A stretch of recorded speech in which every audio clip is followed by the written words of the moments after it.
welcome into a unique, special, fun edition of Carpooling with Ben. We are talking about the various things out there during this pandemic, during this time of social distancing and remote learning, perhaps, that are just new and different ways, and different companies who are stepping up and doing something totally different, stretching themselves beyond.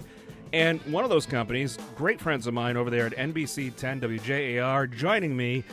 You've seen all the meteorologists. By far, the much better looking than Mark Searles. That would be Mr. Anthony Macari, sir. Good to see you. Thank you for joining me here.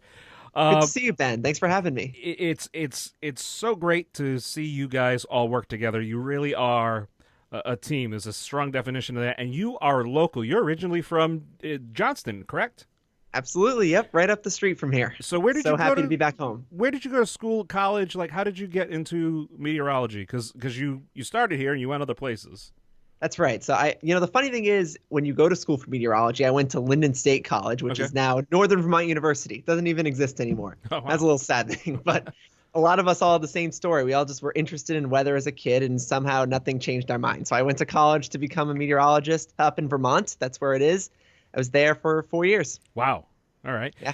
And out of that, you interned. I know at one point you interned at NBC 10. Did you go to a different station, like on a journey, or did you kind of? Sometimes it works out. You can come right back. I mean, Channel 10's the top 50 market, so.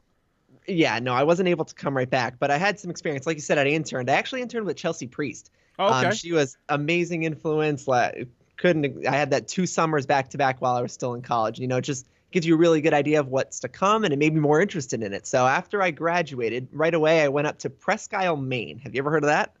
I have not. I don't blame you. But I hear it's lovely there in the summer for a week. It is lovely in the summer. Lots of potatoes. That was an awesome experience. I was the morning meteorologist up there, so just 5 days a week, 1:30 a.m. alarms. But wow. It was a good experience to get into the field. And then I went to AccuWeather briefly. Okay. So I even had some private TV experience, and then an opportunity to come back here to NBC 10, and couldn't be happier. Well, you've done something really cool. I mean, obviously, you know the area, and, I've talked with, some of your colleagues, Kelly Bates, Christina Ernie, yourself, obviously R.J. Heim, who's a long staple there as well. Mm-hmm. Rhode Island, really, and southern New England is a unique area to predict the weather. And who better to educate kids when they're on there's distance learning in science than some of our great award-winning weathercasters here, forecasters and meteorologists that are at NBC 10. You guys have created something pretty cool. It's you've got a bunch of different episodes up right now, but it's the 10 weather class. Is that what it is? Yep, 10 weather schools. So we only just kind of started that not too long ago. It's all the same thing. It's like going to class. And hey, definitely got to give props to all the real teachers out there. I don't know how you do. It's tough to put together those kinds of, even if it's just a couple of minutes. But yeah, we're just trying a couple of topics up there that might be interested people. We did the moon that we had just last week, the super moon. Yeah. Yep. That's what we're doing. I know a lot of people are stuck at home right now, distance learning. So why not add in a little weather there? Did you ever have a meteorologist come to your school when you were in middle school or elementary school? I sure did, yep. So this is like being able to have a meteorologist come into your home not once for a year. You guys have a handful of lessons, closing in on 10 or more at this point, of just different topics that you're talking about. What are the other topics you've talked about? So in addition to the moon, I did stuff on National Weather Service alerts, which I think is really important. It's kind of a jump off of the weather there. Sure. We had all the wind warnings yesterday, and we continue to have all these alerts. So what do those mean exactly when we're talking about them? And areas of high and low pressure, thunderstorms, so on and so forth, and just try to cover a grand scheme of things. It's such a great service. Have you had any feedback from people who have watched some of your online classes? I got some feedback from you. Nothing crazy. We've had them on our Facebook page. People seem to like it. Just got to keep doing them more. We don't have a set schedule. It's more so as the weather allows and when we hear something interesting. But obviously, it seems like people are staying home for a while, so I don't see that stopping anytime soon. Well, let me put your weather brain to the test. We had sort of a mild winter, not a lot of snow, barely any at all. Is this the least amount of snow we've had in a winter? Not the least amount of snow. Okay. I can actually look it up for you exactly. I believe it was the 6th least snowiest winter that we had on record. It was only 12 inches, just over that or so across the area. So there have been winters that have had less snow. This is not uncommon every few years. If we keep having winters with just a foot of snow, that would be concerning. But for just one, enjoy it. it's more or less depending on the whole weather pattern and the cycle and whatnot. Correct?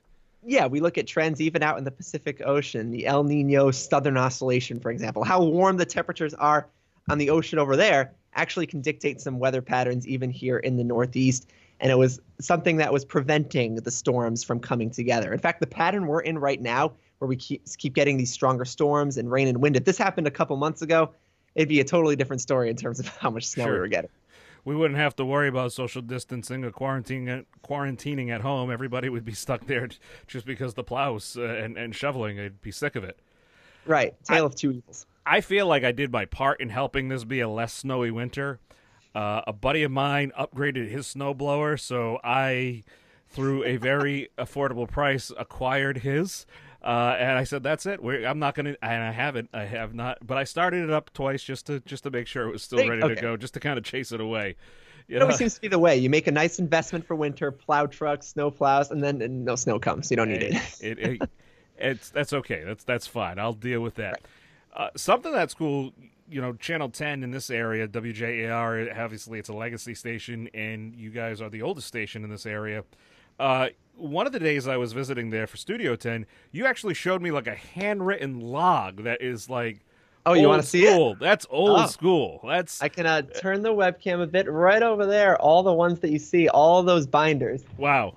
Let's see, 1932 to 2009. I grabbed 2006 through just last year. Yeah. We handwrite all the information. I know it's going to be tough to kind of see it here, but there's John Giorsi's handwriting in here. There's Mark Searles and so on. Wow. All the weather information of the day and whatever's interesting too, how much snow, and we even have a little handwritten description, so it's more than just what you can get on the National Weather Service. Have you ever scrolled through the really old ones to see if Art Lake had any hate messages for Frank Coletta? I'm just curious. I mean, I just I haven't found anything like that. No. Frank insulted me on the air today.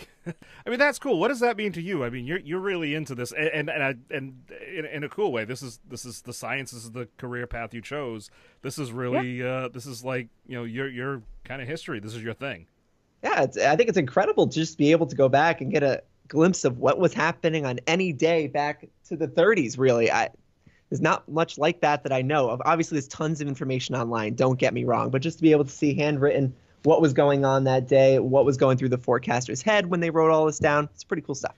Maybe this could be a weather class, a 10 weather school topic, making your own weather journal. You submit it.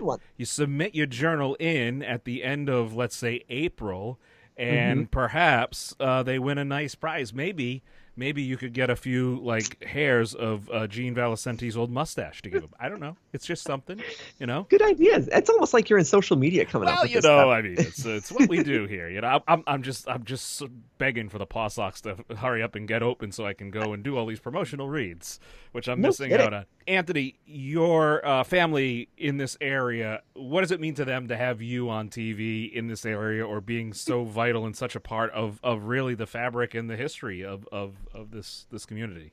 I mean, it's just an honor to be on TV here. I'll continue to say that forever. I think they were happier than I was when I first announced that I got the job. And they're like, oh, my gosh, you can come home now? Because I was away for 8 years between college and all the jobs. So, it's just an awesome opportunity. I love to bring all the information to viewers in Southern New England and online through the weather blog and weather school that we are always doing. No, it's great stuff. Outside of weather, I know you're an accomplished musician. You're a very talented piano player.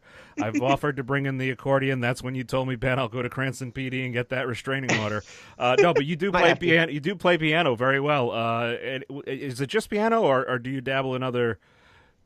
It's just piano. Okay. I took 12 years of lessons while I was in grade school. My piano teacher, Rob, got to give him a shout out for putting up with me for all that time. Nice. I haven't taken lessons in a while. I need to get back to practicing a bit, but it was a big part of my life growing up. No, that's awesome. That's awesome.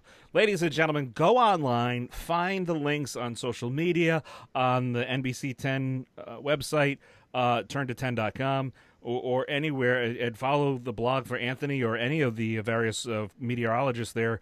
The 10 Weather School is a great way to augment the learning that you're doing if you're doing some distance learning or just looking to add something different to a science class or something as you're home.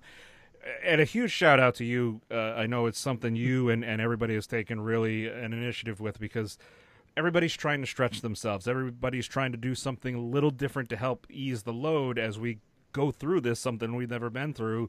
But I think you guys have really found just a unique way to impact positively the lives of these young kids. And hey, guess what, folks?